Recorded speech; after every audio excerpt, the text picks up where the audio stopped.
Hey, everybody. Hello. Hi. There we go. Looks like we're live there. Gotcha. Hi. Fantastic. And I'm going to make sure I've got live chat going on. So, welcome to Tool Tip Tuesday here with Little Metal Boxes. I am Jennifer Stenhouse. Hello. And I just want to welcome you to our Zoom. So, yeah, live Zoom. Here we go. And if I can get my, here we go. So here in the studio, I've got a few things going on, but tonight I wanted to show you guys a real easy trick using masking tape and measuring tapes or not measuring tapes, but like washi tapes and all kinds of adhesive tapes for measuring it because it makes it so easy. And I would love to show you guys some of the stuff that we've got. So, yeah, so welcome everybody, and I'm just gonna say welcome. Hi everybody. Here we go, and all right. So hopefully you guys will join in and ask me questions as we go along. And if you have other questions after we are off the live, and you're just watching this as a recording, please feel free to enter questions in the chat or suggestions that you use that might make it helpful for other people. It's always helpful. So we are always wanting to make sure that we're, building the community, and rising tide lifts all boats. That's kind of how we feel about things. So for those of you that are down at Tucson right now, like Chris and Renee Ford and those guys had a wonderful time. Now you guys are getting to socialize and have a little bit of fun. So have a great time. What I'm going to do here is switch over to my bench view so you can see some of this. But I just wanted to show you real quick. One of the things that I use a lot is masking tape. This is one of the best tools that I have found just for doing everyday kind of measuring, transferring measurements onto my metal because it works great. There's all kinds of easy ways that I can use this, and I will show you right now. Let me flip over here. Here we go. And I'm going to, I hope, let's see if I can spotlight this one. Here we go. And I think I can pin it here. View. Here we go. Let's see. And let's see if I can do this one. Yeah, let's get you over here. You and this. There we go. All right. So if you guys have questions, let me know. All right. So this is what I was talking about with the tape. And what you can do is take your dividers. There we are. Yeah, take your dividers and use that to find your measurement. And then transfer that onto your mask. And the masking tape is soft enough that when you take your dividers down the edge, you can usually get an impression that is long enough or deep enough that you can make a nice clean tear. Just like that. Okay. So that's going to give me the same measurement. And I'm going to take that off. There we go. And then using my coil, so I coiled this around a size 6 mandrel. And then I sometimes will tape these together. And that way it just keeps my coil organized. But now what I'm going to do is using my ultra fine retractable Sharpie, I'm just going to mark right along the tape. Here we go, both sides. And then I could use my flush cut pliers here and do flush cut. Oops, version. Do flush cut on that line. And there we go. So when these come off the tape, I've got the mark on the opposite side. So when I make this cut, that I've got the same size hoops with the same size cut. So if I'm doing multiple pairs of hoop earrings, whether they are textured or whatever, this will give me that space between those two places. So I use this practically every day. If your dividers aren't quite sharp enough, you can use an exacting knife. Just follow that line all the way down and just get a nice sharp edge. Right? There you go. So the other thing I was saying before is the washi tape. And I like this one that has multiple lines. And these are $4 a roll or something. They're not really expensive. But this has about 7 millimeter wide, or about, let's take that back. What are they? 3.5? About 3 millimeters wide. So right there is about 9 millimeters wide. I think is that's 9 there. So these are, I think, about 2.5. So that's about 5. That's about 7. Yeah. So you can use these. And if you're just being, accurate about what you're cutting, right, you can trim that down and use the same measurement. But as I was saying about the washi tape on your metal, if I'm using silver, I'll use something like a contrasting color, like a pink or a green there. On the copper, I'm usually using silver because that gives me a nice contrast of color there.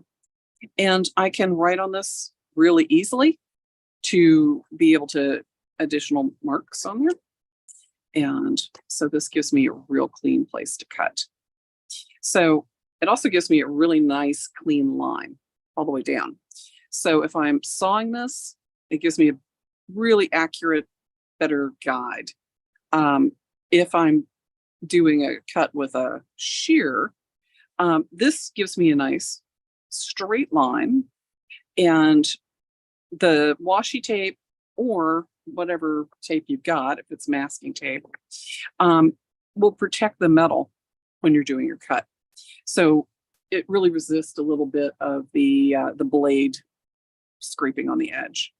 So anyway, so having something like this is really kind of nice to help transfer your measurements, keep your straight lines, use a straight guide.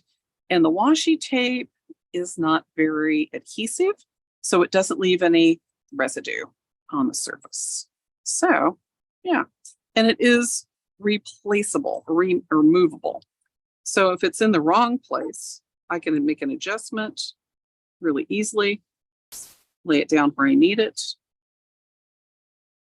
get a nice straight line, and I'm good to go, right? So yeah, washi tape, masking tape are great ways to do that. So this one is available from Office Max and those kinds of places. You can definitely get it online. This is Scotch 3M washi tape. And you can always get use stuff like this for packaging too, when you're doing your little wraps. But this one is 15 millimeters wide and it's 10 meters. So you've got plenty of it. This one is 7 millimeters wide. So these give you a little bit different dimension and fancy for sure. So anyway, yeah. Oh, there you are watching me on it. Oh my gosh, Wendy's watching on a 65-inch TV screen. So hello there. Woo. All right. Did you guys have any questions or tips about things that you do with your measurements or using tapes to protect things? The other thing that I will do, type them all in the comments there if you like. The other thing I'll do is using the measuring tape to wrap a coil to protect it while I'm cutting it and hold all those links together. So that's always helpful. But I was thinking about this today because I was making a bunch of hoops at work. And I mean, I'm making almost 100 loops at a time. So if I've got a big coil of metal that I'm working with, and I want to make sure all 100 of those are cut at the same distance to get an accurate hoop, earring for production, this is a great way to do that. So, yeah. So then I'll go back and sand and cut burr the ends and make a nice little end for my solder seam. But there you go. Real simple tool tip, minus the technical problems earlier. And I hope that helps. Yeah. Okay. So join us on Tuesdays. We've got, coming up, by the way, we've got some cool stuff going on. And I'm going to switch cameras here. Hang on. Let me, I'm going to reclaim host over here. Hang on. Let's do this one. There we go. Come back over here. There we go. Right. Yeah. Come back over here. Hello there. So, hi again. All right. So a couple of things coming up. I'm really excited to share with you guys. One of them is that we have a bunch of classes we just listed. So I'm really excited about that, first off. And we are talking to Canadian artist Jeff DeBoer, who is amazing. Wendy, go look him up. So Jeff DeBoer does this really wonderful like mouse armor and cat armor. He is in Canada and just absolutely love him. He's wonderful. His work is amazing. Julia and Helen both have work by him, and they are amazing pieces.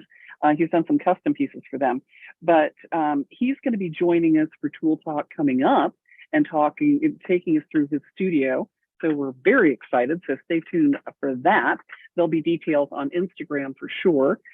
Also, we are hoping to have Jeff for a class on the subject of his choice, probably cold connections, which would be fantastic. So we're talking to Jeff about that right now. But definitely go over to Jeff DeBoer, his website, and take a look. I'll put a link down below so you guys can see his stuff. And coming up tomorrow, I'm doing tube settings. So if you are, we've got a whole bunch of variations on tubes that we can do as well. So I'm going to show you how to do like flared tubing, turn them into crown, add prongs, and use tubing for stone settings, not just tube settings. So that's coming up tomorrow. It's a 2-hour class or demo, so you guys can kind of watch, follow along, and get some great tips. So there's that. Also, let's see what else. And that one is 6:30 to 8:30 Pacific Standard Time. So yes, so there's that tomorrow night. Also, what else is coming up? Let's take a look. So we've got that. Oh, Julia's granulation class is coming up. Very important. So it's there's two different classes. One is making the granules. The second part, there's two parts, is applying the granules to the surface. So fusing them down and making things, creating that eutectic bond and working out different patterns. So there's going to be 2 amazing classes for that coming up. So if you're interested in granulation or even just seeing the process and how it works, this is a great opportunity. Julia's really good at this and explains lots in great detail, a little bit of the history, how the patterns are made, how they're applied, why certain things work and certain things don't. So I would definitely, if you are at all interested in the history of jewelry or are looking to learn granulation, one or both of those classes might be really good for you. Also coming up, we're going to be adding gold bezels. So I'm actually going to be talking about gold, making your own bezels, as well as gold fill and how you could use that to add a little bit of color to your work and your designs. So that's coming up. A lot of people have asked about the hammer handpiece and the Lion Punch Forge engraving adapter. So that's going to be coming up on February 11th. So in a couple of weeks, all the details are online for that. Little Metal Foxes. Granulation Part 2 is going to be February 11th. So as well, that's going to be in the afternoon. And marquee setting. I'm going to do little cup marquee settings, make it real simple. Once again, we're going to have Michelle Lier teaching on her soldering stencils with the filigree shape. So doing like borderless filigree. It's amazing. Michelle has created in conjunction with Lion Punch Forge, titanium frames. So you can like pack things in and hold things in different ways, but it's great for filigree especially, and that's what she's going to be demonstrating. So that's going to be on February 18th and the 25th. So it's a 2-day, 2-part workshop. It gives you time to work on things and get stuff available. And also, we've got a lot coming up in the next 2 weeks. Also, Intro to Glass Clay for jewelry. And Helen Cowart is one of our other foxes. She is phenomenal in the glass world. She's shown in the US as well as in Scotland and all over the place, and has worked a lot with the Glass Art Society as well as with Seattle Metals Guild, with us teaching as well as doing our website. She's amazing. She's multifaceted. So if you have a chance to check out her class on the 18th, Intro to Glass Clay. So if you've worked with precious metal clay, this is glass clay. It's so cool because you can make it whatever color you want. So yeah, and she's using it for a lot of her jewelry. And I've got a bunch of pieces from Helen that she brought from London for me to play with. So I'm going to be playing with some color. But check out that class. It's going to be really good. And toward the end, also sketchbooking. Oh, we have another guest artist that's going to be doing some classes with us, which is Kelly Wiebeck. And Kelly, oh my God, Kelly is awesome. Oh, hey there. Who else have we got? We've got Flying Chef Jennifer. I love your work and your channel. Hi, how are you? But the sound is horrid. I'm so sorry. I'm working on sound. Just to let me know. Thank you. I appreciate that. I'm going to work on that. And the stencils, yes. Lisa B says the stencils are amazing. Hi, Lisa. How are you? And Flying Chef says, love Jeff DeBoer. Can't wait. So yeah, keep your eyes out for that. So that's going to be very cool. All right. Then let's see. We've got, let's see. Yeah. So Kelly Wiebeck is going to be on, she's got a 4-week class coming up. She did a taster a couple of weeks back. That was really amazing. Was a great class for really understanding how a sketchbook can be used as a tool for artists in the studio. And whether you draw or not, the sketchbook can be an indispensable tool for keeping track of what you're doing, for working on your designs, for capturing your inspirations. And if you haven't had a chance to see our tool talk with, if you're not sure what that's about, definitely watch the tool tips that we did a couple of weeks back with Kelly Wiebeck, so that you can kind of get an idea. Actually, one of her old students was in the class, when the tool tips with us. So we talked to a couple of people that have taken that with her, and we're just basically like testimonials to how good Wendy is at this. But I was also talking to one of our other instructors, AJ Power, who's also an amazing artist, painter, who's here in the building with me. And he teaches drawing classes for us from time to time.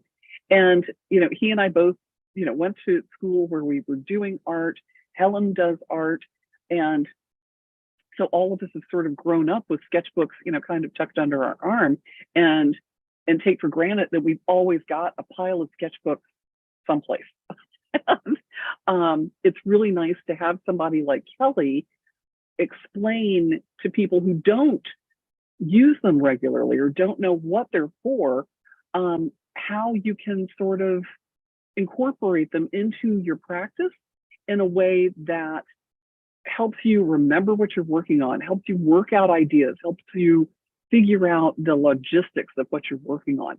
And those things are really important, just so that you can kind of, capture some inspiration, whether it's, a leaf that you're tucking into your sketchbook, or you're, clipping images and putting things together, or you're taping stuff down with washi tape, who knows? Or experimenting with color, you're spilling tea into your book and, sort of painting into that to get some interesting images. So, or working on pattern or whatever it is, anyway, go watch that if you want an idea of what the class is about. You don't have to be able to draw, but drawing is definitely something that you can start at the very beginning, just doodling your ideas and saving those ideas so you know what you're going to be doing. It's great to get into the practice, and having a couple of weeks where you're really working on that and kind of working on that as a practice for a few weeks. Really, by the end of it, you see how important it is. And the gal that was one of her students before has taken it. She'll be taking it again this time. So this will be her third time that she's taking it. And she does mentored studies with Kelly as well. So if you're really intimidated as, a crafts person, a jewelry maker, this class is for you, because it's not about making something that anybody else is going to see. It's not about, having a piece that's going to be in a museum, later on. It's about having a piece for yourself where you can sort of like brain dump and hold on to that for later, and use it as a tool.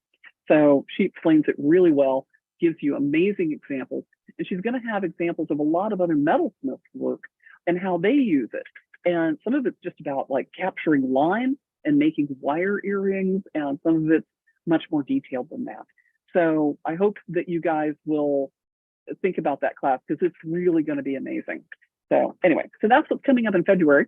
And for those of you that are still here, click the bell, subscribe so you know when we're live.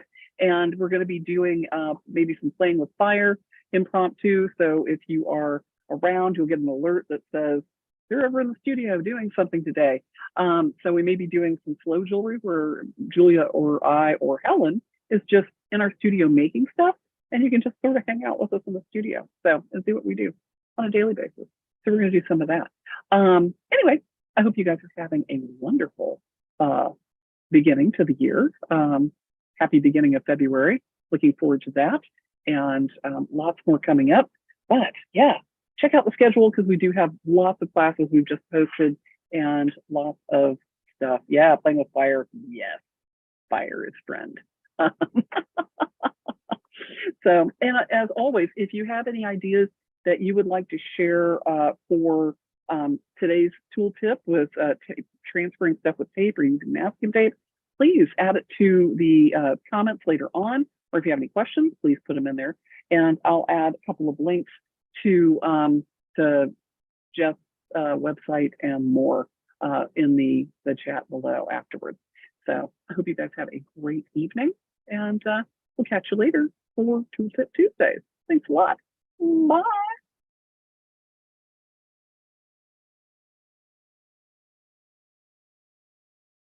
Oh, whoa, good question. Sorry.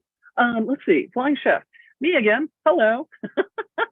How do you plan to recruit your classes and teachers? Well, we do it in a couple of different ways. A lot of times we have recommendations for instructors like Kelly, who was actually recommended to us by somebody else. And Kelly has taught at the, let's see, Happy Groundhog Day. Thank you, Wendy. The Houston Center for Photography. And so her sketchbook class in the past actually was taught for photographers, but she's adapted it for jewelers and metalsmiths. So she actually came to us as a recommendation. So always, we're always interested in recommendations of people. We've got a couple of other people that will be joining us as well. We had Leslie Perino, who was teaching the enameling class, who was awesome, which was a recommendation. I've known Leslie for a really long time. back from the Savannah College of Art days, way back a million years ago. So, but she's awesome and has taught a number of different classes in Chicago. Jeff DeBoer was a recommendation as well. So he sort of came to us kind of, in a roundabout way. So, and yeah, so if you have recommendations for teachers, great. If you are in the classes or signing up for classes, if you recommend somebody to take the class with you or recommend classes to a friend, you actually can do refer a friend discount. So both of you benefit. And you always get points when you sign up for classes, and you can use the points for free classes. Ta-da! So there. If you're signed up and subscribed for our newsletter, there's always, oh, good. Thank you, Flying Chef. Appreciate that. Yeah, so yeah, if you have recommendations, email us at info@littlemetalfoxes.com. We're always interested in finding great people that would love to do the virtual classes and demonstrations for us. So that would be fantastic if you know somebody. Yeah, for students, you can point them right at littlemetalfoxes.com to see all the classes. And of course, that link is below as well. So yeah, absolutely. But yeah, refer a friend, you get a discount. If you're using any of our like our partners, like Lion Punch Forge has a discount where they can send people to us as well. And so we have partners in different places that can refer people with a discount too. So to answer your question, Flying Chef, thank you. There you go. I look forward to hearing from you. So yes. All right. Okay. Once again, you guys have a great night. It's always good to chat with you guys. And I look forward to having some guests on with me for tool tips. And again, if you have things that you'd like us to talk about on tool tips, send them, because, I've only got so many tools. So, and you may not know what all of them do. And if you see something and you're like, what's that thing? That's actually a vent. But if you have ideas or things that you'd like to know about, please be sure to give us a shout at info@littlemetalfoxes@gmail.com. And all that information is also on our website. So again, we'll see you later and see you next week at Tuesday at 6. Bye, everybody.